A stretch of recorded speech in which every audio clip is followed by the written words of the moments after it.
जिस जानवर की टांग टूट जाए तो क्या ऐसे जानवर की कुर्बानी कर सकते हैं या नहीं कर सकते। इस मसले को जानना भी बहुत ज़रूरी है।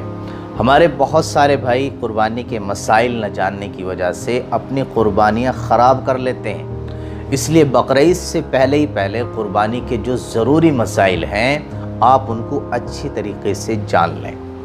तो आज का जो मसला है, जो ज़रूरी मसला है, वो ये है कि जिस जानवर की टांग टूट जाए तो क्या ऐसे जानवर की कुर्बानी कर सकते हैं या नहीं कर सकते। देखिए, अगर उसकी टांग इस तरह से टूटी है कि वो उसको ज़मीन पर नहीं टेकता, ठीक है, जब चलता है तो ज़मीन पर उसका सहारा नहीं लगाता बल्कि उसको उठा कर के रखता है, तो फिर ऐसे जानवर की कुर्बानी जायज़ नहीं है, दुरुस्त नहीं।